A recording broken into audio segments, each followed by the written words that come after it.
इससे हमने शुरू किया था आधुनिक मन और अवतारवाद।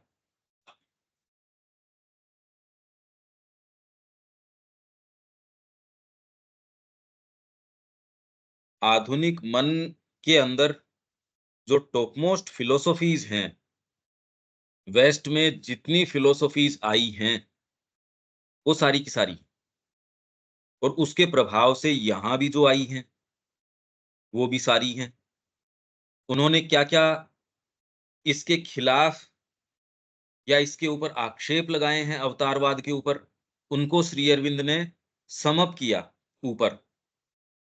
अब पहले तो उनके अंदर भीतर प्रवेश किया जाए, फिर बाद में वो आक्षेप क्या हैं, वेदांत उसको कैसे बिल्कुल सिरे से नकार देता है। कुछ-कुछ हमने तो जो इस टेक्स्ट में जो है खाली उतना ही टच किया, उससे ज़्यादा की तो हमारे लिए देखो, क्योंकि जो यात्रा है अगर यही एक मुद्दा होता, जैसे चैत्य को हम टैकल कर रहे हैं, हमारे लिए पर्सनल मुद्दे ज़्यादा, जो मतलब साधना से संबंधित जो मुद्दे हैं, वो रेलेवेंट हैं। हम हमेशा ही उनके ऊपर ज़्यादा आग्रह रखते हैं। उन्हीं के माध्यम से फिर दूसरे वालों के ऊपर यथासमय कोई समय हम दृष्टिपात कर सकेंगे। ये तो अभी इसके अंदर प्रवेश करें कि साहब वो अवतारवाद क्या है, क्या नहीं है। भी हमारा फ़ोकस माँ के चरणों में है, अब अवतारवाद हो तो अच्छी बात है। माँ श्री अरविंद अवतार हैं तो बहुत बढ़िया है। हमारा हृदय उनके ऊपर है। वो हैं तो भी और नहीं हो, अगर वो सब कह दें कि ये नहीं है, तो भी क्या आप हृदय अपना हटा लेंगे क्या उनसे? तो हमारे लिए मुद्दा बड़ा क्लियर है। हमारा हृदय उनके ऊपर है। वो जो हैं सो हैं। अवतार हैं तो अच्छी बात है, नहीं है तो भी हमको कोई फ़र्क नहीं पड़ना चाहिए। अगर इसके लिए जा रहे हो कि वो साहब ये कोई परम पुरुष की क्रिया है, ये क्रिया है, वो क्रिया है, फालतू बातें हैं ये। ये बिल्कुल निरर्थक बातें हैं, या एटलीस्ट साधना की बातें तो नहीं है ये। ये तो खाली बार्गेनिंग की बातें हैं। वेदांत की योजना के लिए ये हम पढ़ चुके हैं, पर मैं फिर यहीं से, जिससे कि आपको पीछे जितना भी तार था, वो कुछ स्मरण हो आएगा। वेदांत की योजना के लिए वास्तव में अवतार का विचार अनिवार्य नहीं है, परंतु फिर भी एक सर्वथा युक्तिसंगत और न्यायसंगत अवधारणा के रूप में यह स्वाभाविक रूप से इसमें आ जाता है। क्योंकि यहाँ सभी कुछ ईश्वर है, आत्मा, मतलब वेद, कल हमने ये बात करी थी, वेदांत की योजना के लिए अवतार का होना कोई, वो तो कह रहा है अहम ब्रह्मास्मि, अवतार क्या करेगा इसके अंदर? सोहम, मैं हूँ, तत्त्वमसि, तू भी वही है। तो इसमें फिर बाद में क्या तो विभूति की बात रही, क्या अवतार की बात रही। सर्व खलु इदं ब्रह्म, यहाँ जो कुछ भी है वो सब ब्रह्म है। पर जब आप इसको प्रैक्टिकली अप्लाई करते हो, वेदांत अवतार को अस्वीकार नहीं कर रहा। ये तो कह रहे हैं कि ये वेदांत की जो योजना है, उसकी पूरी जो स्कीम है, उसमें खाली इसका जो विचार है वो अनिवार्य नहीं है। उसके बिना भी वेदांत को कोई पीड़ा नहीं है। पर यदि आप इसको अप्लाई करते हो, क्योंकि गीता कर ही रही है, वेदांतिक ग्रंथ ही तो है ये, तो इसकी योजना के अंदर अवतार का जो विषय आ जाता है। इस संबंध में कल मैंने आपसे एक कोटेशन शेयर किया था माँ का, पोलराइज्ड कॉन्शियसनेस की, the secret of supreme incarnations, divine incarnations, उनका सीक्रेट क्या है। लोग जनरली इसको क्या कहते हैं, यदा यदा ही धर्मस्य ग्लानिर्भवति भारत। तो ये मैं इसके लिए आता हूं, पर धर्म कौन सा? कौन सा धर्म?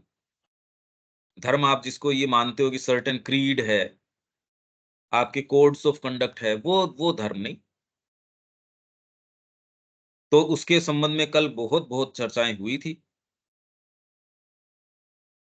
पर वेदांत की योजना के अंदर युक्तिसंगत और न्याय संगत अवधारणा के रूप में स्वाभाविक रूप से ही ये जो जो अवतार का विचार है या कॉन्सेप्ट है, ये इसके अंदर प्रवेश कर जाता है।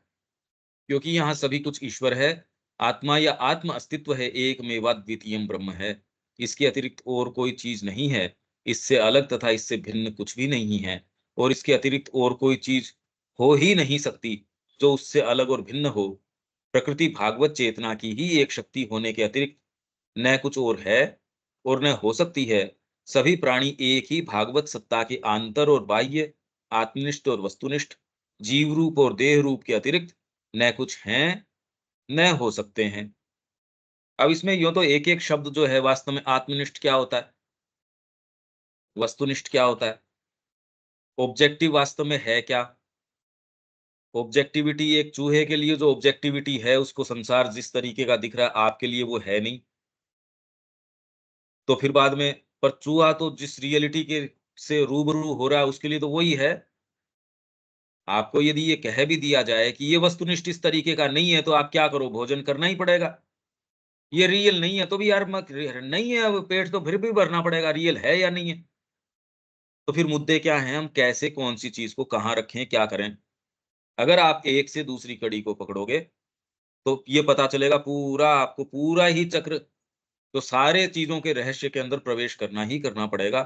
कोई भी चीज़ का उत्तर कोई भी पकड़ लो आप, उसमें आपको पूरे ब्रह्मांड में घूम के आना ही पड़ेगा, जो कि उसी भागवत चेतना की शक्ति से उत्पन्न होते और उसी में स्थित रहते हैं। जीव रूप और देह रूप। जीव जो है वो देह धारण करता है, तो मतलब देह धारण करने वाली जो एसेंस है, जो आता है, जाता है।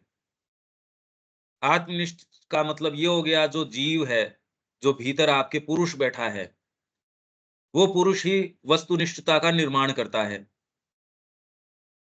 आप जो आंतर बाह्य कहते हो, तो आंतर जो है वो बाह्य का निर्माण करता है। बाह्य अपने आप में कुछ है नहीं। तो भागवत सत्ता ही है। सभी प्राणी एक ही भागवत सत्ता के आंतर और बाह्य, भागवत सत्ता के ही, और कोई दूसरी सत्ता है ही नहीं। भले आप सब्जेक्टिव को और ऑब्जेक्टिव को, तो सुप्रीम सब्जेक्टिविटी या ऑब्जेक्टिविटी माँ है, और वस्तुनिष्ठ क्या होता है? सामने है ही नहीं कुछ। आत्मनिष्ठ और वस्तुनिष्ठ जीव रूप और देह रूप के अतिरिक्त न कुछ हैं, न हो सकते हैं, जो कि उसी भागवत चेतना की शक्ति से उत्पन्न होते और उसी में स्थित रहते हैं। अब ये सेंटेंस तो मान लो ठीक है, पर उस वेदांत की योजना का क्या उत्तर हुआ भई? अनंत सत्ता सीमितता धारण करने में असमर्थ हो, यह तो दूर रहा, अभी तो संपूर्ण ब्रह्मांड इसके अतिरिक्त और कुछ है ही नहीं। इस समग्र विशाल जगत में जहां हम रहते हैं, हम जिधर दृष्टि उठाकर देखें, चाहे जैसे देखें, उसी को देख सकते हैं। इसी तरीके से कल जो मैंने आपको कोटेशन दिया था, धीरे-धीरे उससे इसको वापस सुन के कि ये बात क्या चल रही है, पहले तो प्रश्न उठाओ। उसको समझ गए ये नहीं, रख लो उस प्रश्न को अगर अभी हल नहीं हो रहा है तो। आत्मा का रूप धारण करने में आत्मा का रूप धारण करने में असमर्थ होना या स्वयं को अन्नमय या मनोमय रूप के साथ संबद्ध संबंध जोड़ने और एक परिसीमित प्रकृति या शरीर धारण करने से घृणा करना तो दूर रहा, जो कि ये सारी श्री अरविंद कह रहे हैं ये आक्षेप लगाए जाते हैं अवतारवाद के विचार के ऊपर कि नहीं नहीं, ये कैसे अवतार मतलब एक सीमित कैसे हो सकता है भगवान? तो मुस्लिम्स हैं या जो सेमेटिक रिलीजन्स हैं, वो कहे ब्लास्फेमी है ये, ईश निंदा है ये। वो मालिक हैं, ये बंदे हैं। ये बंदे ही रहेंगे। अलग-अलग पद्धतियाँ, अलग-अलग, अलग-अलग तरीके से। एक कह रही है अद्वैत है, दूसरा कह रहा है नहीं द्वैत है, तीसरा कह रहा है नहीं विशिष्ट अद्वैत है। जो अद्वैत है ये, 2 नहीं है, 2 कैसे हो सकती है? गीता अपने तरीके से उसका वो कह रही है परा प्रकृति जीव भूता, परा प्रकृति जो है ना, माँ जगदम्बा की प्रकृति है, वो ही जीव बनती है। तो इस कमेंट्री में भी हमने कई चीज़ें इसमें कही हैं। पर कोई भी एक मानसिक आप उसको रूप लेते हो या कोई भी एटीट्यूड लेते हो, वो ऑटोमैटिकली अपने जो काउंटर चीज़ें हैं, वो पैदा कर देगा। तो आत्मा का रूप धारण करने में असमर्थ होना, कुछ ये कहते हैं भी आत्मा जो है, रूप धारण कैसे कर लेगी? वो तो उसका जीव है, जीव ने ये लिया पर जीव तो इससे अलग खड़ा रहता है। माँ यदि यहाँ आती हैं, जन्म ग्रहण करती हैं, जन्म के माध्यम से ये यदि अवतार भी आता है, तो उसको मरना पड़ेगा, उसको ये करना पड़ेगा। उसकी प्रक्रिया जो है या क्रिया जितनी भी त्रिगुणात्मक है, वो सत्व, रज और तम के माध्यम से काम करता है। अवतार भी आएगा तो इन्हीं माध्यमों से उसको काम करना पड़ेगा। सामान्य व्यक्ति ये बात कह नहीं रहे, शंकराचार्य जी कह रहे हैं ये बात। जो मानव मन की, जो हम ये मानते हैं कि भी यहाँ मानव मन जाके कि भी ये अपने पराकाष्ठा में ये हमारे आदर्श के रूप में आए, तो और तो विचार ही नहीं करते। वो मानव मन इस तरीके की जो श्री अरविंद वो सैंपल्स ले रहे हैं, ये एक मानव मन देखो ये वाली बात कह रहा, ये रूप नहीं धारण कर सकता, इसलिए ये मिथ्या है, भाग निकलो यहाँ से। दूसरा मन क्या कह रहा है? सामान्य मन है नहीं, कोई कह रहा है शून्य है, कुछ नहीं है इसके अंदर, है ही नहीं कुछ भी। और वो एक दूसरी पद्धति, और वो बड़ी रियल पद्धतियों की बात कर रहे हैं। आप जिस जगत को सोच के बैठे हो, उससे मच-मच रियल जगतों की बात कर रहे हैं वो। वो उसको मिथ्या कह के भी आपसे बेटर एक्सप्लेनेशन दे रहे हैं, हम तो जानते ही नहीं। वो जो मिथ्या कह रहे हैं एक्चुअल में जगत वैसा ही है। श्री अरविंद उसको थोड़ी रिफ्यूट कर रहे हैं। इसलिए श्री अरविंद उसके ऊपर जो बात कह रहे हैं, हमको तो पहले यही बात नहीं समझ में, प्रश्न ही नहीं समझ में आ रहा। हम अपनी आसक्तियों को फिर बाद में कह रहे हैं, श्री अरविंद जो कह रहे हैं, नहीं ये जगत भी सत्य है, और ये कह के हम ये कह रहे हैं हमारी जो आसक्तियाँ हैं, या जो हमारे जो इसमें जिस तरीके से हम मान बैठे हैं, परिवार भी सी ठीक है इसमें, ये व्यापार अरे इंडिपेंडेंट नहीं है कोई भी चीज़। ये विश्लेषण तो जब उन्होंने ही कर दिया, तुम उनसे तुम वहाँ तक तो आओ। श्री अरविंद तो उससे आगे की बात कह रहे हैं। तुम कह रहे हो हम क्योंकि श्री अरविंद के अनुयायी हैं, इसलिए हम तो क्या जाने शंकराचार्य जी को, क्या मानते हैं हम तो कृष्ण को भी नहीं। तो उन्होंने कहा, अरे व्हाट हार्ड वर्ड्स ऑन भगवान वासुदेव। ये एबीसीडी जो नागपुर का है, वो भी कृष्ण की पूंछ पकड़ लेगा, और एक्स वाई जेड तक बंबई के अंदर बैठे लोग वो भी पकड़ लेंगे, और सुप्रामेंटल के अंदर कृष्ण को समाहित कर लेंगे, और माइंड को समाहित कर लेंगे। बेचारे बेचारे एकमात्र कृष्ण हैं, वो ही वहां तक नहीं जा सकते, और बाकी ये लोग तो चले जाएंगे। व्हाट हार्ड लाइन्स ऑन भगवान वासुदेव। तो अभी तक के जो जो अवतारवाद के ऊपर हैं, तो एक क्या कहता है, रूप धारण करने में समर्थ नहीं है, ये रूप नहीं ले सकता। तो यहाँ ये कह रहे हैं आत्मा का रूप धारण करने में असमर्थ होना, या स्वयं को अन्नमय या मनोमय रूप के साथ संबंध जोड़ने, और एक परिसीमित प्रकृति या शरीर धारण करने से घृणा करना। अरे वो यहाँ आएगा क्या? बताओ। वो वहां अपने परम वैभव के अंदर है, ये यहाँ आएगा वो? मतलब तुम ये कह रहे हो, इससे तो सर्वशक्तिमत्ता भगवान की चैलेंज हो गई। तुम उसको ग्लोरीफाई कर रहे हो, पर ये ग्लोरिफिकेशन एक्चुअल में हो नहीं रहा। तुम ये कह रहे हो कि भगवान हैं, ये अलग हैं, इनकी भी अलग सत्ता है। अलग सत्ता हुई तो उसकी सर्वशक्तिमत्ता नहीं हुई। तो ऐसा करके आपने ग्लोरीफाई नहीं किया, आपने तो उसकी भर्त्सना कर दी। आपने तो उसको सीमित बता दिया, असीम बना के आपने अपनी चेतना के अंदर उसको डिमार्केट कर दिया कि ये वाली चीज़ें भगवान नहीं हो सकता, तो फिर असीमता कहाँ गई यार? वो सीमित नहीं हो सकता, तो तूने तो इसकी सीमा बाँध दी ये कह के कि ये वाली चीज़ नहीं हो सकता। ये वाली चीज़ उसके समझ नहीं आ रही। वो कह रहा है निराकार है, ये चीज़ें वो नहीं हो सकता। तो उसने ये नकार के रूप में उसका आकार बना दिया, नेगेटिव तरीके से। जैसे आप आउटलाइन करते हो, कि ये अंदर वाली चीज़ में रंग नहीं भरना है, बाकी सारे में भर के आपने आउटलाइन तो कर ही दी, वो फिगर उभार दी आपने, कि ये लो मैंने फिगर उभार दी साहब। तो वैसे ही आप ये कहते हो ये इसका तो कोई रूप नहीं है। तो ये नहीं हो सकता, ये नहीं हो सकता, निषेध करते आपने एक रूप बना दिया।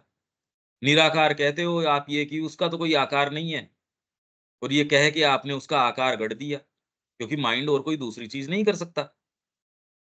ये वाली बात वो कर नहीं रहे। यहाँ तो जो कुछ है वही है। जगत का अस्तित्व ही उसी के संबंध से, यहाँ परमात्मा के अलावा कोई दूसरी चीज़ है ही नहीं। उसी के द्वारा परिसीमित प्रकृति और शरीर को धारण किए जाने के कारण है। इसलिए एक विवेचन के अंदर माँ तो ये प्रकृति पुरुष को मानती नहीं थी। श्री अरविंद ने जो इतना विवेचन गीता का और का किया है, माँ तो इस पूरे इसको अगर प्रश्न पूछा जाए प्रकृति पुरुष का, वो नाराज हो जाती थी। वो तो सिरे से नकार देती थी, ये प्रकृति पुरुष मैं नहीं मानती। ये तो माँ का इसके पीछे था। अब ये तो और भी ऐसी विचित्र पहेली हो गई, फिर बात क्या है? दूसरे परिसीमित, तो आप कहते एक तो यहाँ सीमित प्रकृति है, मानवीय प्रकृति है, एक पराप्रकृति है। तो फिर इसकी कड़ी कहाँ है? जोड़ा कैसे जाए? इन दोनों को कैसे जोड़ा जाए? एक हायर हेमिस्फीयर है, एक लोअर हेमिस्फीयर है। ये दोनों को कैसे जोड़े? तो वो कह रहे हैं परा प्रकृतिर जीव भूता, वो परा प्रकृति है, वही जीव बन गई। ये कड़ी है इसकी। वो आपकी अंतरात्मा के रूप में, आपकी श्रद्धा के रूप में, आपके भीतर स्थापित है। वो न हो तो ये वाले का संबंध उससे हो नहीं। ये प्रकृति तो कभी चले ही नहीं उस ओर। फिर इससे आगे धीरे-धीरे और अब जब आप विवेचन करते हो, तो आप ये पाते हो यार ये 2 हैं ही नहीं। ये तो खेल के लिए है। ये बात सावित्री में श्री अरविंद करें, ये सारा खेल के लिए है। पर वहाँ भी कुछ लोगों ने वो सारा जितना भी उसको प्रकृति और पुरुष के खेल के रूप में वर्णन किया है, जबकि उसमें शिफ्ट है थोड़ा-सा, उसमें थोड़ा शेड का अंतर है। इसलिए सारे के सारे उसको प्रकृति और पुरुष की बात करते हैं, जबकि वो वैसी बात नहीं है। इस जगत का एक ऐसे विधान द्वारा यंत्रवत चालित होना तो दूर-दूर तक नहीं है। ये सारी बातें जो श्री अरविंद ऊपर कह के गए हैं, उनको यहाँ रिफ्यूट कर रहे हैं और अपना जो विचार है, अपनी जो एक हाइपोथेसिस है या जो अपना जो भी इनका है लॉजिक, वो सामने लेके आ रहे हैं बिल्कुल युक्ति संगत लॉजिकल तरीके से। ये कड़ियाँ यदि पहले तो हम उसको सारे को समझें, फिर श्री अरविंद इसको रिफ्यूट किस तरीके से कर रहे हैं। ये सारा रिफ्यूटेशन की ऐसा है, पर ये नहीं हो सकता। यही भारतीय संस्कृति में बात करते हैं इसी तरीके से, शुरू में डिफेंस ऑफ इंडियन कल्चर। वैसे ही कुछ लोग ये कह रहे ये तो विधान है, यंत्रवत चालित है, जड़वादी यही कहता है। आपका जो जड़वादी है, वो तो ये कह रहा है विधान है एक। यूरोप इसी के द्वारा चालित है और यूरोप के रंग से रंगे पूरा विश्व भी इसी से चालित है। कि भी जड़ तत्व के पीछे कोई एक विधान है, कोई शक्ति है, एनर्जी है। हम उसके रहस्यों को जान जाएँगे, हम बता देंगे। चमत्कार-वमत्कार कुछ नहीं होता, भगवान-वगवान कुछ नहीं होता।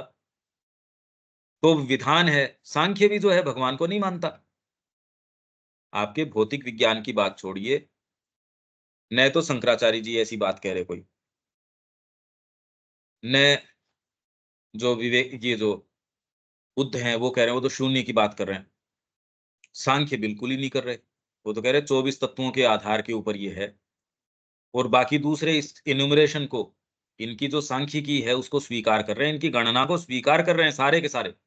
लगभग जितनी भी योग पद्धतियाँ हैं, विवेचन अपने तरीके से करती है, पर जहाँ तक गिनती की बात, हाँ यार कैलकुलेशन ठीक है इसका। जैसे एस्ट्रोलॉजर्स हैं, गणना तो कंप्यूटर कर देता है आपको। उसकी जो जन्म कुंडली है, लग्न कुंडली है, ये सारी बना-बनू की उसका कैलकुलेशंस है, वो सारे तो सॉफ्टवेयर कर देगा। अब जो इंट्यूशन आपकी एस्ट्रोलॉजर की काम करेगी, उसके ऊपर है वो आपको क्या चीज़ बता देगा, क्या नहीं बता देगा। तो जहाँ तक इसकी गणना की बात है, वो लगभग पद्धति आ गई थी, हाँ, यही बात है, ठीक है, मानते हैं हम। निष्कर्ष अपने-अपने, पर सांख्य अपने आप में जो है, वो नहीं स्वीकार करता। वो तो कहा ठीक है, वो तो ऐसे कोई विधान-विधान की भी बात नहीं करता। तो विधान द्वारा यंत्रवत चालित होना तो दूर-दूर तक नहीं है, जिसकी शक्तियों में या जिसके मनो और शरीरों की क्रिया में कोई अंतरात्मा या आत्म तत्व हस्तक्षेप न करते हों। विधान है ये, भगवान ने कर्म विधान, ये आजकल जितने भी या पहले से ही सब जगह आप कर्म विधान, अरे तो ये विधान तो एक माँ के पास ही लागू नहीं होता। भौतिक मदर है, वो ही इस तरीके से नहीं कि इसने अब वाले क्या कह रहे हैं, आप नहीं जानते, बाबा जी इसके मेरे बच्चे के कैंसर है, इसका आप कुछ कीजिए। ये बेचारा छोटा-सा बच्चा, दूसरा कोई प्रश्न करता है, इसने कौन से अपराध किए थे? वो कह रहे हैं आप इसको नया जीव न मानिए, बहुत-बहुत पुराने समय से आ रहा है ये, बहुत-बहुत प्रारब्ध हैं इसके। ये तो भगवान की इसके ऊपर कृपा है, ये थोड़े से के अंदर भोग लो, फिर आनंद है। फिर मतलब क्या? कहाँ? ये सारे जितने भी जो बातें, दलीलें दी जाती हैं, ये यदि आप भीतर से और गहराई से इसका इंट्रोस्पेक्शन करेंगे, अनफाउंडेड है ये जो कर्म विधान है ये है, लागू होता है, पर कोई रिवॉर्ड या पनिशमेंट के रूप में लागू नहीं होता। आप इसको रिवॉर्ड या पनिशमेंट के रूप में, ये नेचुरल कॉन्सिक्वेंसेस हैं। आग के अंदर हाथ देते हो, आग जला देती है, आपको कोई पनिश नहीं कर रही वो। आपको प्यास लग रही है, उस समय पानी आप ले रहे हो, वो आपको कोई कोई रिवॉर्ड भी नहीं दे रहा। नेचुरल कॉन्सिक्वेंसेस हैं। तो यहाँ जगत में आप क्या कर रहे हो, उसके नेचुरल कॉन्सिक्वेंसेस चेतना के आधार के ऊपर हैं। सीधे-सीधे हैं ये। नेचुरल कॉन्सिक्वेंसेस है, जगत के अंदर चीज़ों का एक तरीका है। तो फिर आप कहते हो आप तो एक विधान की बात कर रहे हो, यंत्रवत चालित है। नहीं, हम नहीं कह रहे यंत्रवत चालित है। हम कह रहे हैं लेयर्स ऑफ डिटर्मिनिज्म है, पर हाईएस्ट लेयर को आप एनी टाइम ऑपरेट करवा सकते हो। माँ की कृपा है, वो किसी भी स्तर के ऊपर आके उसके जो डिटर्मिनिज्म है, उसको बिल्कुल परिवर्तित कर सकती है। नहीं तो यंत्रवत तो चल ही रहा है।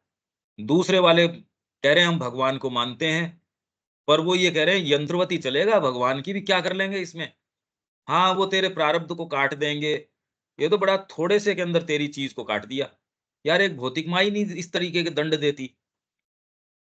इनके दोनों चारों हाथ-पैर कट गए या ये इसकी पीड़ा आ गई। भगवान ने बड़ी आपके ऊपर कृपा करी, आपके प्रारब्ध उसने सस्ते में काट दिए।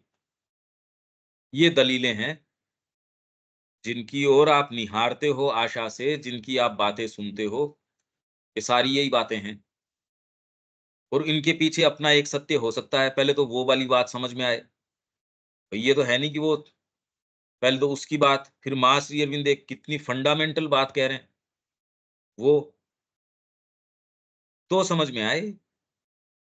तो ये अवतारवाद का प्रश्न समझ में आए, वो कर क्या रहा है? जिसकी शक्तियों में या जिसके मनों और शरीरों की क्रिया में कोई अंतरात्मा या आत्म तत्व हस्तक्षेप न करता हो। ऐसा विधान बस चल रहा है, ये तो मशीन चल रही है भई, मैं क्या कर लूँ इसके अंदर? इसमें मेरा हस्तक्षेप नहीं है, ये तो मशीन अब चालू हो गई है, जैसे चलती है वैसे चलती है भई, मैं इसमें कुछ नहीं कर सकता। केवल कोई आदि तटस्थ आत्मा ही हो जो निर्लिप्त रूप से इससे ऊपर या बाहर कहीं विद्यमान हो। कोई केवल आदि मूल कोई ऐसी तटस्थ आत्मा है जो साहब इससे निर्लिप्त है। इसके विपरीत संपूर्ण जगत और इसका हर कण और कुछ नहीं। तो श्री अरविंद कह रहे हैं ऐसा हो नहीं सकता कि अंतरात्मा इतनी कोई लिमिटेड हो, कोई ऐसी हो। इसके विपरीत ऑन द कॉन्ट्ररी संपूर्ण जगत और इसका हर कण और कुछ नहीं, केवल क्रियारत दिव्य शक्ति ही है। और वह दिव्य शक्ति हर गति का निर्धारण और शासन करती है, इसके प्रत्येक रूप में निवास करती है, यहाँ प्रत्येक आत्मा और मन पर अधिकार रखती है, सभी कुछ ईश्वर में है और उसी में गति करता और अस्तित्वमान रहता है। वह सभी में है, क्रिया करता और अपनी सत्ता को प्रदर्शित करता है। प्रत्येक प्राणी प्रच्छन्न नारायण है। तो इससे प्रच्छन्न नारायण है ये, ठीक है? तो इससे इसका क्या मतलब हुआ भई? किस बात के बारे में कह रहे हैं? अजन्मा जन्म ग्रहण कर सकने में असमर्थ हो, यह बात तो दूर रही। ऊपर की भी ये तो अज है। Creed of the Aryan fighter में ये आ गया कि अज है ये, अदाह्यो अशोष्यो, अदाह्य है, अशोष्य है ये तो। पर इसका मतलब वो जन्म ग्रहण नहीं कर सकती। ऐसे में वो असमर्थ हो, ये बात तो दूर रही। यहाँ तो प्रत्येक जीव अपने व्यष्टि भाव में रहते हुए भी वही अजन्मा आत्मा है। वही सनातन अनादि अनंत है और अपने सारभूत अस्तित्व और अपनी सार्वभौमिकता में, मतलब यूनिवर्सैलिटी, अपने यूनिवर्सल स्वरूप में सभी जीव वही एक अजन्मा आत्मा है, जिसकी जन्म और मृत्यु केवल आकार ग्रहण और आकार परिवर्तन रूपी घटनाएं मात्र हैं। तो आप ये भी तो अनित्यता की बात कर रहे हैं। भई आप ये कह रहे हो कपड़े बदलने जैसा, हम ये कह रहे हैं भी ठीक है मृत्यु है, आप ये कपड़े चेंज कर लिए। पर यदि आप यही माने कि कपड़े ही चेंज किए हैं, तो फिर तो बात चेंज हो जाती है, व्यक्ति तो रह गया यहाँ। आप कह रहे हो व्यक्ति चला गया। इन थोड़ी-थोड़ी बातों का बड़ा अगर आप ध्यान दें, पूर्ण द्वारा अपूर्णता को धारण किए जाना, ये ऊपर से क्योंकि शुरू शुरू से ही श्री अरविंद ने ये सारे प्रश्न दे दिए थे और जितने भी आचार्य, जितने भी आपके ये जो हुए हैं बड़े-बड़े, एक ने अपनी एक अवतारवाद के विषय में किसी ने टच नहीं किया उसको। कुछ ने मतलब किसी ने नहीं मतलब कुछ ने, कुछ ऐसे हैं जिन्होंने टच नहीं किया कि भैया ये नहीं टच करना चाहिए। जी और उनके काम के लिए वो आवश्यक नहीं था। विवेकानंद जी ने जानबूझ के जैसे ओकल्टिज़्म उसको टच ही नहीं किया, क्योंकि शंकित हो जाएँगे उनको वहाँ वहाँ बात करनी थी। वेस्टर्न फोरा के अंदर यदि आप बात कर रहे हो, वहाँ तो आपको जिस फ्रेमवर्क में जो काम है उनका, आप जहाँ जा रहे हो, वही तो करोगे, उसमें गलत सही की क्या बात है? पूर्ण द्वारा अपूर्णता को धारण किए जाना ही इस जगत का संपूर्ण गुह्य विषय है। परंतु ये अपूर्णता धारण किए गए मन अथवा शरीर के रूप और कर्म में ही प्रकट होती है। जो अपूर्णता है, वो भीतर की आत्मा को का नहीं है ये। ये तो बाहरी इंस्ट्रूमेंटेशन की है ये। यहाँ के बाह्य दृश्य जगत में ही रहती है। जो इसे धारण करता है, उसमें अपने आप में कोई अपूर्णता नहीं होती। वैसे ही जैसे सूर्य जो सबको आलोकित करता है, उसमें प्रकाश या दर्शन शक्ति का कोई दोष नहीं होता। वो दर्शन शक्ति जो है, उसमें दोष है, उसका सूर्य से क्या संबंध है? आपकी आँखें नहीं है, या कलर ब्लाइंडनेस है, या आपकी दृष्टि जैसी है, या उसका प्रतिबिंब जिस चीज़ के अंदर पड़ रहा है, उसके अंदर सही नहीं आ रहा। उससे जो मूल जो आपका आदि स्रोत है, उसमें तो क्या है? वो तो स्प्लेंडिड है, उसमें तो इससे कोई है नहीं। कमी होती है तो केवल व्यक्तिगत दर्शनेंद्रिय की क्षमता में, और न ही ऐसा है कि भगवान किसी सुदूर स्वर्ग में विराजे। यहाँ तो ये कि यार दूर-सुदूर, तो इमानेंट डाउन लुक, जितने भी आपके ये जो सेमिटिक रिलिजन्स हैं, जैसे इस्लाम है, कि वो तो वहाँ बैठा है। ऐसी ये कि वो तो फादर है, वहाँ बैठा है और एक दिन आपका निर्णय होगा, तो ये सारी अनुभूतियाँ सच्ची हैं। ये सारे रियलाइज़ेशंस गलत नहीं है, सच्चे हैं ये। पर इनको श्री अरविंद अपने-अपने स्थान के ऊपर कि आप ऐसे हो तो ऐसे, ऐसे, और आप ये सोच के कर भी नहीं सकते। आपके भीतर वो किस तरीके की बात है, व वो आपको समझ में आएगी। यही विचित्रता है कि सुप्रीम रियलिटी क्या है? एक जने के लिए इस रूप में आ जाती है, एक जने के लिए इस रूप में। सामने क्या है या क्या नहीं है, वो तो भगवान ही जानता है। भई इस चीज़ से आप ये जानो ना कि आज तक जो जिन्होंने भी आके कहा है, वो तो एक-दूसरे को खंडन ही कर रहे हैं। एक कह रहा है सुप्रीम रियलिटी ये है, दूसरा कह रहा है सुप्रीम रियलिटी ये है, तीसरा कह रहा है रियलिटी किसकी है ही नहीं कुछ। वहम है आपका, मन का वहम है ये। इंद्रियाँ जिस तरीके की बनी है, साइकोलॉजिकल कॉन्स्टिट्यूशन जिस तरीके का बना है, उसका वहम है ये, बस। रियलिटी क्या है? तो कुछ पद्धतियाँ हैं, वो इसके ऊपर ही प्रश्न कर देती है, आप ये रियलिटी की बात कर रहे हो, बात ही नहीं है इसमें ऐसी कुछ, कुछ उसका विवेचन कर रहे हैं।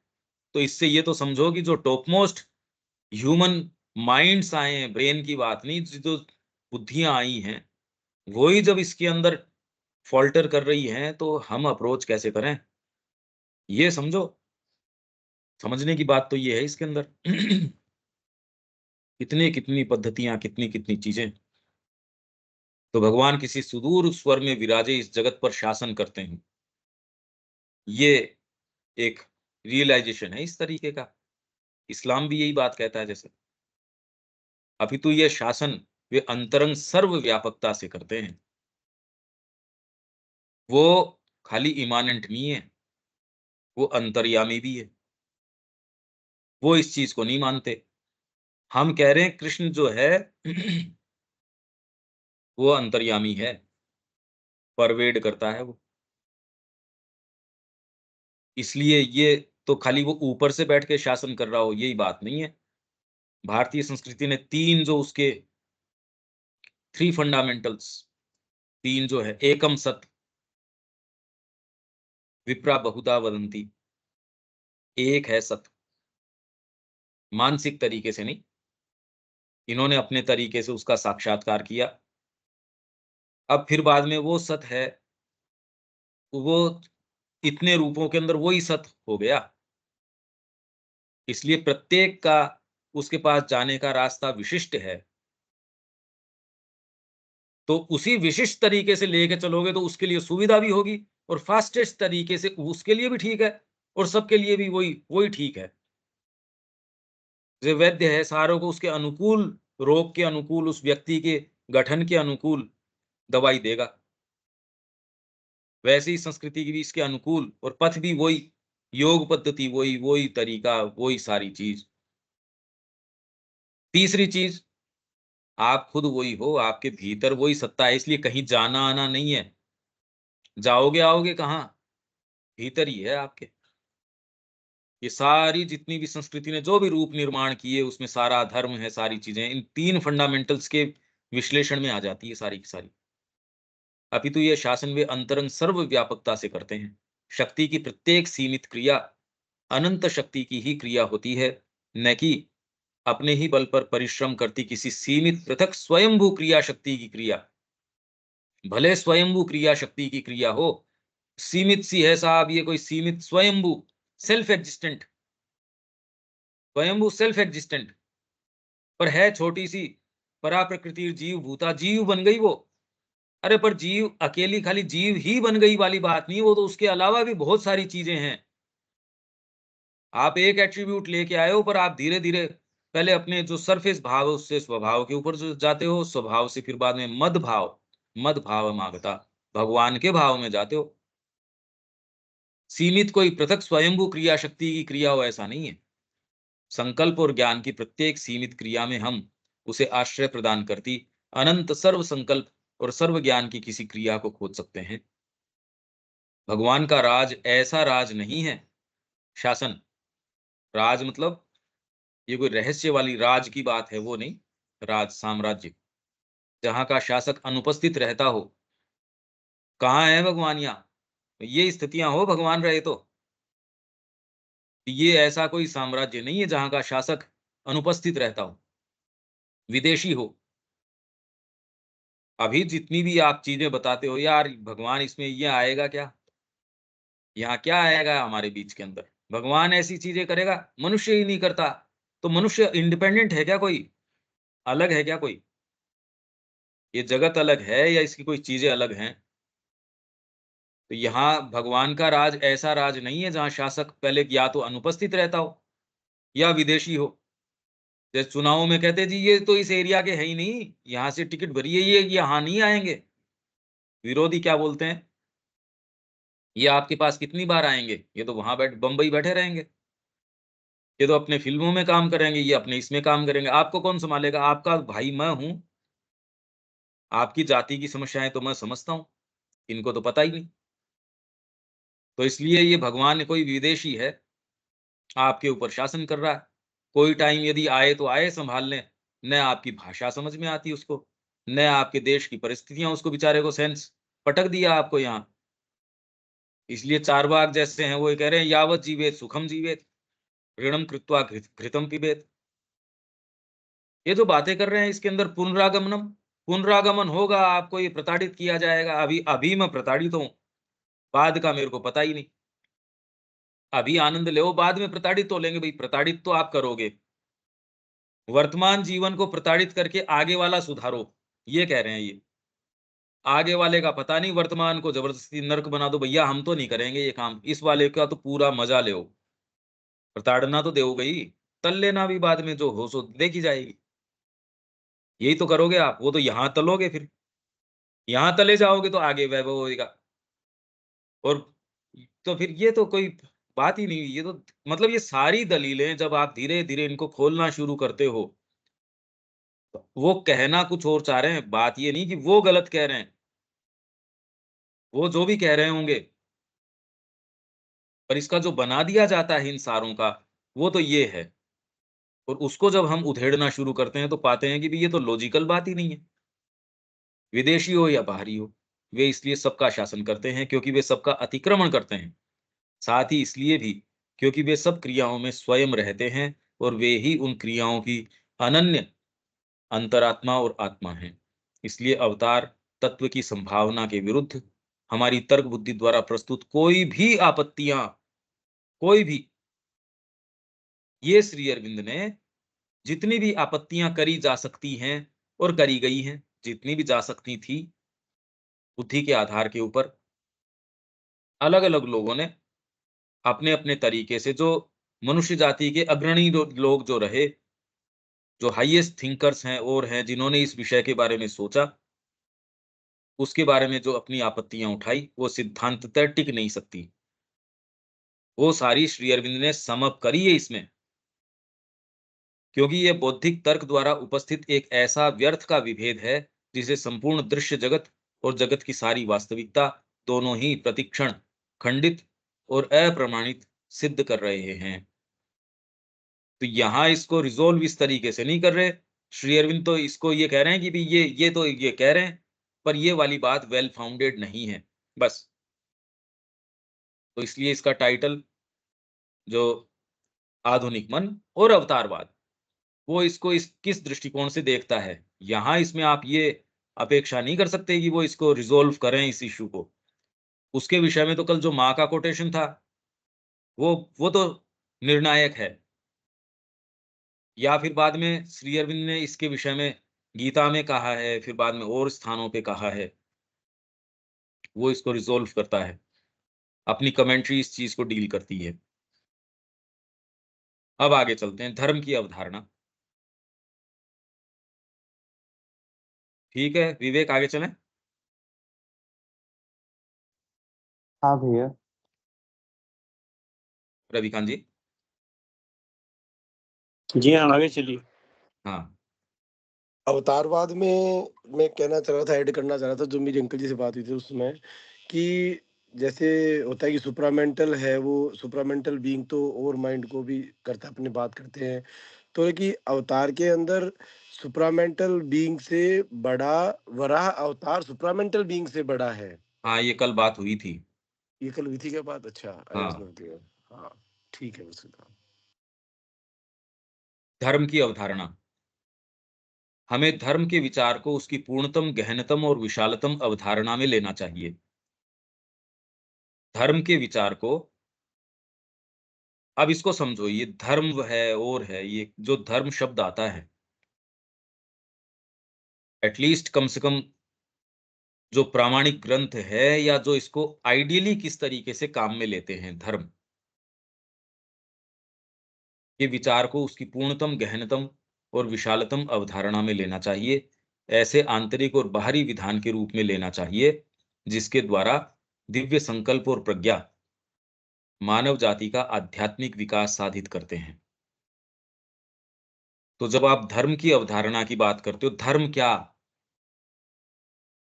तो धर्म के विचार को उसकी पूर्णतम, गहनतम, विशालतम, ये अलग-अलग हैं ये। गहनतम डीपेस्ट तरीके से लो, डीपेस्ट आप वो एक कोई पर्टिकुलर चीज़ को आप ले सकते हो, पर वो पूर्ण हो ये कोई ज़रूरी नहीं है। विशालतम, खूब विशाल आपने बात करी, बड़ी लार्ज लाइन्स पूरे देश की आप बात कर रहे हो, गहनतम उसमें वो वाली हो, वो हो, फिर पूर्णतम अवधारणा में लेना चाहिए। ऐसे आंतरिक और बाहरी विधान के रूप में लेना चाहिए। आंतरिक और बाहरी विधान, धर्म जो है, तो किसी वस्तु के साथ कैसे आप डील करोगे, भारतीय संस्कृति उसका ये इसका सच्चा धर्म है। भोजन के साथ ये करना चाहिए, इसके साथ ये करना चाहिए। लकड़ी के साथ लकड़ी का व्यवहार करोगे, क्योंकि आपने नहीं, ये प्रकृति ने उसका गुण धर्म निर्धारित किया है। तो आप तो, विज्ञान है वो सारा का सारा इसके यही तो देखने की कोशिश कर रहा है, गुण धर्म। पर वो खाली मात्रात्मक धर्मों की बात करता है, गुणात्मक धर्मों को का पकड़ में उसके आता नहीं। मात्रात्मक चीज ही आप यंत्र से पकड़ सकते हो, गुणात्मक कैसे पकड़ोगे? आपकी कितनी भावना है, वो तो मशीन में आएगी नहीं। इसलिए कह रहे हैं भाई, ये जो चीज मशीन में नहीं आती उसको अपने कैलकुलेशन में मत लो। जो चीज मशीन के अंदर आती, कैलकुलेशन के अंदर आती है, तो उसी को अपन तो जीडीपी के अंदर समृद्धि है। जो चीज कैलकुलेशन में आती है, और जोरदार बात है कि कैलकुलेशन के अंदर जो चीज आती है वो वास्तव में आपका निर्माण करती ही नहीं। जो मनुष्यत्व का सच्चा निर्माण करती है वो गुणात्मक है, वो कैलकुलेशन में आती नहीं।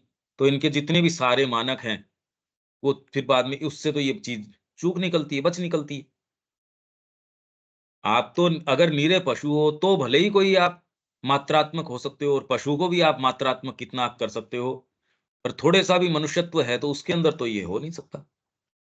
तो आंतरिक और बाहरी विधान, तो ये बाहरी विधान को भी ढंग से नहीं देख पा रहे, चीज़ों के, व्यक्तियों के, आपके भीतर क्या विधान है, उसके तरीके से चलो।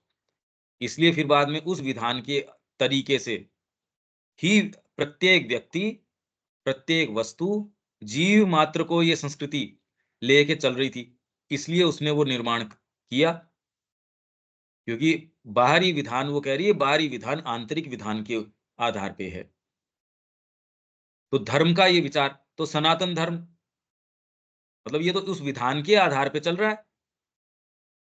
उस फूल का क्या नाम है, वो माँ ने उससे अपने आप को जोड़ा, उसकी चेतना में प्रवेश करके, भैया ये तो डिवोशन है। अब आप उसको मानो या न मानो, माँ स्वयं भी भूल जाएँगी, अगली बार उससे एकाकार होंगी, फिर कह देंगी ये तो डिवोशन है। ये साइकोलॉजिकल परफेक्शन है, क्योंकि ये उसका भीतर इनग्रेन्ड है ये चीज़। परमात्मा की अभिव्यक्ति में हर चीज़ का एक विशेष एट्रिब्यूट है, सारी चीज़ें हैं। तो ये आंतरिक और बाहरी विधान है। जब आप इस तरीके से देखते हो, तो उस तरीके से टैकल करते हो, तो आप सच्चे रूप से उसके साथ कैसे क्रिया करनी है, वो बिल्कुल सही वैसी ही क्रिया कर सकोगे। अगर मैं आपको समझूँ ही नहीं और मैं आपके शरीर के ही केमिकल कॉम्बिनेशंस की बात करूँ और मैं कि अरे सामने है कौन ये, वो समझो ही नहीं बात को, तो क्या होगा? कोई व्यवहार या कोई हमारा संबंध, ये तो इसका कोई आधार ही नहीं रहा। मतलब शरीर और शरीर को भी कोई प्राण से ओतप्रोत चीज़ नहीं, बस खाली केमिकल कॉम्बिनेशंस हैं। इसके अंदर इसके ही जड़ तत्व के आधार के ऊपर बस एक ब्रेन बन गया, उसमें केमिकल कॉम्बिनेशंस इस तरीके के होते हैं, इसलिए ये विचार आ जाते हैं। इसीलिए वो कह रहे हैं हम थोड़ा-सा ये कॉम्बिनेशंस बनाएँगे, तो आपको जैसे गुण चाहिए वैसे बेबीज़ के अंदर गुण आ जाएँगे, चिंता मत करो, गिने दिनों की बात है ये। बहुत सारे परीक्षण हैं जो अभी सामने आ नहीं रहे, पर उनके स्तर के ऊपर तो वो रात-दिन कर ही रहे हैं।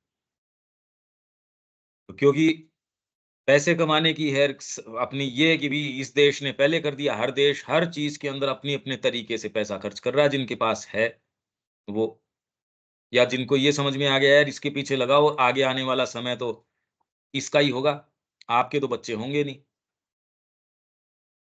मनुष्य में ये क्षमता इतनी रहेगी नहीं, चाहोगे भी नहीं, क्षमता भी नहीं रहेगी, दोनों ही है।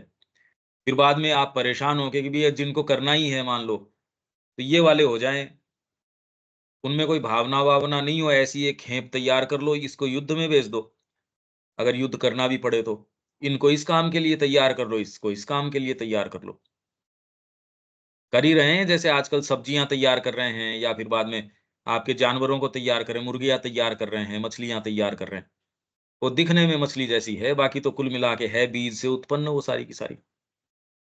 ऐसे आंतरिक और बाहरी विधान के रूप में लेना चाहिए, जिसके द्वारा दिव्य संकल्प और प्रज्ञा, दिव्य संकल्प, क्योंकि यहाँ जितनी भी चीज़ें आप, मैं, वस्तुएँ जो कुछ भी हैं खाली दिव्य संकल्प है वो। वो अपने आप को यहाँ चरितार्थ कर रहा है, और प्रज्ञा, इंटेलिजेंस, बुद्धि नहीं प्रज्ञा, मानव जाति का आध्यात्मिक विकास साधित करते हैं। सारी चीज़ों का उद्देश्य वही है। तो धर्म का मतलब क्या है? वो ये जानने की कोशिश करता है इस वस्तु का आंतरिक और बाहरी विधान क्या है? कैसे दिव्य संकल्प और प्रज्ञा इसके माध्यम से अपने आप को मैनिफेस्ट कर रही है और कैसे ये कड़ी को हम वापस जोड़ सकते हैं? क्यों आई वहीं से है, एक व्यक्ति वहीं से आया है, इसको कॉन्शियसली हम कैसे उसके साथ वापस जोड़ सकते हैं? वस्तुओं को उसके साथ कैसे वापस जोड़ सकते हैं? जीव मात्र को उसके साथ, प्रकृति को उसके साथ। इसलिए आप वो वर्णन ये पाते हो कि ऐसे माहौल के अंदर ऋतुएँ हैं वो हमेशा अनुकूल होती हैं। बाहरी प्रकृति भी आपको बहुत अनुकूलता रखती है। आप जाते हो उनके यहाँ, जब आवश्यकता होती है तो वृक्ष भी हैं वो फल दे देते हैं। आप कहते हैं यार ऐसा होता है? और यहाँ वही आपके जो ये आपकी विशृंखलता हो गई सारी चीज़ों के अंदर, तो प्रकृति तो पूरा तैयार खड़ी है आपको निगल जाने के लिए। आप कितनी कितनी ये सारी चीजें देख रहे हो। दिव्य संकल्प और प्रज्ञा मानव जाति का आध्यात्मिक विकास साधित करते हैं और उसकी जाति के जीवन में उसकी विशिष्ट परिस्थितियों और परिणामों को निर्मित करते हैं। भारतीय अवधारणा में धर्म केवल अच्छाई, उचित, नैतिकता और न्याय, आचार नीति ही नहीं है। अच्छाई, अभी यदि हमको डिफाइन करने के लिए कहा जाए, एक व्यक्ति जो अच्छे भले आपके जो कमेंट्रीज आती हैं आजकल, जो ये सामान्य धर्म की पुस्तकें हैं और हैं, या कॉलम्स जो छपते हैं अच्छे भले लोगों के, या व्याख्याएं जो की जाती है मंच से, भले भले लोग हैं वो जो जो इसकी व्याख्या करते हैं गीता के नाम से, आपके पुराणों के नाम से। अच्छाई, और अच्छाई से मतलब उचित नहीं, ये उचित या नैतिक नहीं, ऐसे आचरण नहीं करना चाहिए। न्याय, आचार नीति, धर्म का इससे कोई लेना देना नहीं। धर्म इनको काम में ले सकता है, पर धर्म अलग है। भारतीय अवधारणा धर्म की जो है वो ये वाली नहीं है। तो पहले तो आंख खोल के देखो कि आज धर्म के नाम से जो टॉप मोस्ट बातें भी चल रही है, अच्छी से अच्छी बातें भी चल रही है, वो तो इन्हीं का ही कोई मिला-जुला रूप है, अच्छाई, उचित। और वो उचित अगर पूछो उसको, अगर वो भी आप ये कहते हो, तो भी आप ये पाएँगे कि आप एक सीमा से आगे नहीं जाते जब तक कि आप भारतीय अवधारणा पे सच्चे रूप में नहीं आ जाते। इसका उत्तर अपने स्तर के ऊपर नहीं हो सकता। अच्छाई मतलब, क्योंकि आप मानव केंद्रित मानते हो सारी चीज़ों को, तो भगवान तो इसके ही कल्याण के लिए, तेरे प्रारब्ध को पूरा करने के लिए वो बैठा है। बही खाता तो बहुत बड़ा होगा उसका, सोचो। एक-एक का एक-एक डिटेल मैंने किसी समय अकेले में कर दिया था और मेरे को पता नहीं था, अचानक हो गया। इस जन्म में आके भगवान ने उसका लिया है। कमाल ही बही खाता है भई उसका तो। और फिर बाद में ये कितना बड़ा साथ में कॉन्स्टिट्यूशन भी चाहिए कि ये वाली गलती हो तो ये वाला इसका होना चाहिए। ये वाला अगर करोगे तो इसका ये साथ में होना चाहिए। इसमें अगर थोड़ा-सा ये कर लेता है, चलो अब हमारी शरण के अंदर आ गए आप। अब आप ये नाम जप कर लिया करो तो इतने कष्ट आपके थोड़े कट जाएँगे, इतना तो ये हो जाएगा। मेन्यू कार्ड है, हर स्तर के ऊपर अलग-अलग आपके, इतना पैसा दोगे तो इतना काम हो जाएगा, इतना करोगे तो ये हो जाएगा, इतना करोगे तो ये हो जाएगा। सब जगह खाली ये, मतलब कमाल ही है ये तो। मतलब भगवान बैठा-बैठा, सोचो कितनी उसको, कितना बड़ा सॉफ्टवेयर चलाना पड़ता होगा। एक-एक जने की आंतर-बाह्य सारी को, क्योंकि उसको दंड देना पड़ता है ना भई। बढ़िया किया तो ये आपके पुण्य संचित हो गए। तो आप जब नरक में जा रहे थे उस समय कहा ना, ना वो दूसरे वाले पार्षद आ गए लेने के लिए कि भैया तू नहीं लेके जा सकता इनको। कि ये क्या बात हुई? कि इसने एक बार नाम जप किया है, भले तोते के कारण किया हो, नारायण नाम ले दिया इसने लास्ट में। तुम नहीं लेके जा सकते। तो वो नाम महिमा बता रहे हैं और ये सारी ठीक भी हैं। पर वो जो एक्चुअल में बता रहे हैं, हम तो वहां तक भई समस्या ट्रांसलेशन की चल रही है, क्या क्या ले रहे हैं। तो ये अच्छाई, उचित, नैतिकता, न्याय, आचार नीति ही नहीं है। अब आप देखो श्री अरविंद किन चीजों में प्रवेश कर रहे हैं। एक तो गीता किन चीजों में प्रवेश कर रही है। आप अपनी छोटी सी साधना, छोटा सा ये, मैं थोड़ा सा ये रिमेम्बरेंस कर लूं, मैं थोड़ा सा ये कर लूं। अरे यार मुद्दे तो समझ पहले। श्री अरविंद ने कहीं भी, ये तो पूरे में किस तरीके से क्या देखा गया है, क्या अनुभव किया गया है, सारे को ला के देखो कैसे रख रहे हैं। यह तो मनुष्य के अन्य प्राणियों के साथ, प्रकृति के साथ, ईश्वर के साथ संबंधों का पूर्ण नियमन है, रेगुलेशन है उसका, जड़ तत्व के साथ। इसलिए माँ कह रही है, जब मैं सब्जी के पास जाती थी, जो मेरे को कह देती थी मैं तैयार हूँ, मैं उसको ले लेती थी। जितनी भी औषधियाँ हैं, वो ये यहाँ कोई ये परीक्षण करके ये औषधियाँ हो सकती हैं क्या, मेरे को ये बताओ? आप कोई भी एक भी प्रामाणिक ग्रंथ आयुर्वेद का उठा के देखो, ये असंभव है कि वो परीक्षण से आया हो। औषधियाँ स्वयं कहती हैं, भैया मैं ये तो कुछ लोग अभी भी परीक्षण कर रहे हैं, ऐसी कोई मैं दुर्लभ बात नहीं बता रहा आपको। कुछ जातियाँ हैं, जो अभी ये शिक्षा से इससे दूषित नहीं हुई हैं। तो वो कह रही इस रोग के लिए ये इस औषधि ने मेरे को आके कहा कि भी मेरे को काम में ले लो, मैं कर दूंगी। तो हमने उसका परीक्षण किया। ये डॉक्यूमेंटेशन है, ये कुछ डॉक्यूमेंट्रीज हैं इस तरीके की। वो आके ये कह रही हैं कि औषधियां सामने से आके कहती है इस रोग के लिए, अरे हमको काम में ले ना आप। तो जब आप इस संपर्क में, किसान है यदि वो विकृत नहीं है, वो जानता है इस बार बारिश कितनी है, इस खेत में कितना बीज, किस तरीके से, कहाँ क्या, पर वो उसका मुद्दा सीमित है। इसलिए वो अगर अपने मुद्दे में खूब पूर्ण भी हो, जो ऊपर हमने हमारी बात हो गई कि पूर्णतम, गहनतम, विशालतम, एक फील्ड में बिल्कुल सटीक जा रहे हो आप, गलती करते ही नहीं। तो कुत्ता भी अपने फील्ड के अंदर सटीक है, न गलत कदम रखेगा, न गलत, उसके अंदर कुछ भी नहीं, पर मुद्दा तो लिमिटेड है, विशालतम नहीं हुआ ना। तो प्रकृति के साथ, प्राणियों के साथ, ईश्वर के साथ संबंधों का नियमन है ये, पूरा नियमन है। और इसीलिए यहाँ की पद्धति, भारतीय संस्कृति की, आप एस्ट्रोलॉजी को लोगे तो भी आयुर्वेद समाहित है, आयुर्वेद को लोगे तो भी इसके अंदर है, पामिस्ट्री भी शामिल है, सारी चीजें, ग्रह, नक्षत्र, सब पूरे शामिल हैं इसके अंदर, सब टोटल पूरा एक वेफ्ट है ये। क्योंकि सारा का सारा कह रहे हैं वेद से आ रहा है, इसलिए उन्होंने एक प्रमाणिक सत्तार, वेद कहां से आ रहा है वो भी। तो कहीं कोई विभेद वाली बात नहीं है। आप शिप बिल्डिंग भी करोगे तो उसके अंदर वही ब्रह्म का ज्ञान आ जाएगा। यहां हम आके गड़बड़ हो गए। अभी वर्तमान में जैसे माँ को वो पूछ रहे थे आध्यात्मिकता आप पढ़ा दो, सब्जेक्ट्स हम पढ़ा देंगे। तो माँ ने कहा रे अगर सब्जेक्ट्स के अंदर ब्रह्म को या माँ को या इन चीजों को नहीं जोड़ सकते, भगवान को नहीं जोड़ सकते, तो इनकी अपने आप में फिर वजूद ही क्या है। ये हमने इनके अंदर विभेद कर दिया।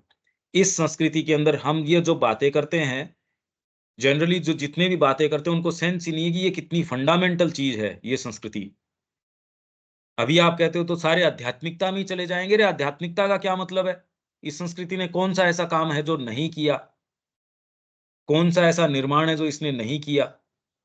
आप जिसको सामान्य जगत कहते हो, एक्चुअल में तो कुल मिला के आप खाली बच्चे पैदा करने की क्रिया, या फिर मैं भोजन कैसे कर लूंगा, खाली इन पाशविक क्रियाओं को आप जीवन कहते हो। जनरली अगर आप देखो, जिससे आप शंकित होते हो कि ये तो नहीं रहेंगी, तो अगर हमारे ऋषि ये क्रिया न करते तो हम आज बैठे नहीं होते। तो इन्होंने सारे विचारों को सिंथेसाइज तो किया है किसी तरीके से। ये तो हमारी भड़की हुई आसक्ति है इन चीजों के प्रति, जो डर पैदा कर देती है, ये नहीं होगा तो क्या होगा। ये तो उन लोगों की बात है जो माँ श्री को से जुड़े हुए हैं, जिनके सामने ये लाके प्रकृति ऐसे रूप खड़े कर देती, भय पैदा कर देती है, जिन्होंने मार्ग में कदम रख दिए हैं। इस संस्कृति में ऐसी कोई दिक्कत थी नहीं। यह तो मनुष्य के अन्य प्राणियों के साथ ये तो हो ही गया, जो कि इस दृष्टिकोण से किया जाता है कि एक दिव्य सिद्धांत है जो स्वयं को विभिन्न रूपों तथा क्रियाओं के नियमों में ढालता है। इसलिए इस नियम ने में परमात्मा ने अपने आप को ढाला है। तो ये करके भी ऐसे नहीं कि वो इसके डीपेस्ट साइंसेज में न गए हों। आप ये देखिए, षड दर्शन के अंदर एक दर्शन तो भौतिक विज्ञान की तो बात कर रहा है, एक तो जो सीधे सीधे भौतिक विज्ञान की बात कर रहा है, आंतरिक और बाहरी जीवन के रूपों में ढालता है। तो आप ये करिए, ये टेबल है, ये भी डिविनिटी है, पर इसको विवेचन करो, इसको कैसे मैं, सांख्य इसका विवेचन करता है, वेदांत है वो तो कहता है एकम सत और कुछ है ही नहीं। तो सांख्य आके फिर बाद में जब अगर एकम सती है तो मेरे को तो ये जड़ तत्व भी दिख रहा है, प्राणी भी दिख रहे हैं, इसको इसमें कैसे, तो सांख्य आता है। सांख्य कहता है हाँ इसके कारण मल्टीप्लिसिटी नजर आ रही है, और ये सारे जगत का ये खेल चले, उसके लिए पुरुष अलग अलग रूप अपना लेता है। गीता कह रही है एक ही पुरुष है जो अलग अलग पोइज लेता है, क्षर अक्षर पुरुषोत्तम। वो कह रहा अलग अलग पुरुष ही अलग अलग हैं, अपना अपना तरीका है। देखो ये गीता समन्वय साधती है एक तरीके से, पर ये हमेशा से ही है कि और आंतरिक और बाहरी जीवन के रूपों में ढालता है। दिव्य विधान, परमात्मा स्वयं ही ये बन गया। अब आपके ऊपर है कि कैसे यहां से ट्रेस करूं मैं। मेरे हाथ में कोई एक मिट्टी का ढेला है, उसको भी पकड़ के मैं कैसे वहां तक जैसे भौतिक विज्ञान उसके कणों के अंदर जाता है, फिर बाद में उसके और सूक्ष्मतर उसके विद्युत अणुओं में जाता है, इलेक्ट्रॉन्स के अंदर, फिर उसके और सूक्ष्म के अंदर कैसे है, उनमें जाता है। तो फिर आप कहते हो ऐसी तो कोई भौत जड़ तत्व जैसी, या ये आप कह रहे हो ठोस जैसी, ऐसी तो कोई चीज़ है नहीं। और जिन नियमों का ये पालन करती दिखती है, वैसा पालन भी इसका नहीं है। ये तो भौतिक विज्ञान ही यहाँ तक पहुँचता है। तो यदि आप ब्रह्म से लेके चलते हो, यहाँ से वापस उसको वहाँ तक लेके चलते हो, ये कैसे लेके चला जाए? ये एक शिक्षा में किए जाना चाहिए। बच्चे को इतना विकसित हो जाना चाहिए, एक दिन में तो कैसे एक्सपेक्ट करते हो? पर इतनी उसके अंदर ये हो कि वो स्वयं इसके लिए प्रयास करे, माँ श्री अरविंद के अंदर प्रयास करे, उसमें प्रवेश करे, पर इस दृष्टिकोण से जगत को देखे, ये शिक्षा है। आंतरिक बाहरी जीवन में ढालता है, जगत में हर प्रकार के संबंधों के अनुक्रमों को तैयार करता है। अब किसका किसके साथ कौन-सा संबंध है, पर वो संबंध आपकी यूटिलिटी के हिसाब से नहीं है, मेरे को इससे सुख मिल जाएगा, ये नहीं। उचित विधान ये है। शरीर का ये है, इसलिए इतना इसको इनटेक भोजन का लेना चाहिए, इस तरीके से लेना चाहिए। पूरी जगत जो जो है आपकी परंपरा, उसके हर स्तर का कौन-सा सच्चा नियम है, कितना मेरे को ये लेना चाहिए, कितना यहाँ करना चाहिए, कितना परिवार का, कितना ये। और वो भी इसलिए क्योंकि परमात्मा ने अपने आप को इन रूपों में ढाला है। अब आपका यहाँ क्या है, तो वो आपके स्वभाव कर देगा। तो गीता जो कह रही है स्वभाव नियत कर्म, बिल्कुल पक्की बात है। और कर कैसे प्रोसीड करोगे? तो आपके लिए सुविधा है, भई तेरे स्वभाव में ये फिक्स करी गई है, उस हिसाब से चल, वैसे चीज़ों के साथ डील कर। ये सारी एक से एक, पर ये बड़े गंभीर प्रश्न हैं। यहाँ हमको इसको विराम देना पड़ेगा। कोई बात है क्या? शब्या जी?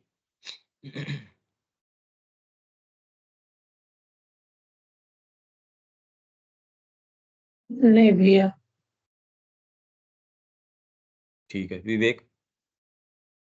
ये भैया इसका कमेंट्री भी होगा ना? अगर है तो मैं इसमें शेयर कमेंट्री ज़रूर होगी। तो वो कहाँ है वो देखेंगे उसमें। हैं जी? वो पेज कमेंट्री अगर नंबर वो से हो, मैं किताब देखता हूँ में भैया। देखेंगे भैया। हाँ, मैं पेज नंबर उसके आपके साथ शेयर कर दूँगा। उसके क्या पेज नंबर हैं, अगर है तो मैं इसके अंदर ग्रुप में आपके साथ वो पेज नंबर शेयर कर दूँगा। यहाँ विराम ठीक। देते हैं, कल मिलते हैं। जय श्री माँ। जय श्री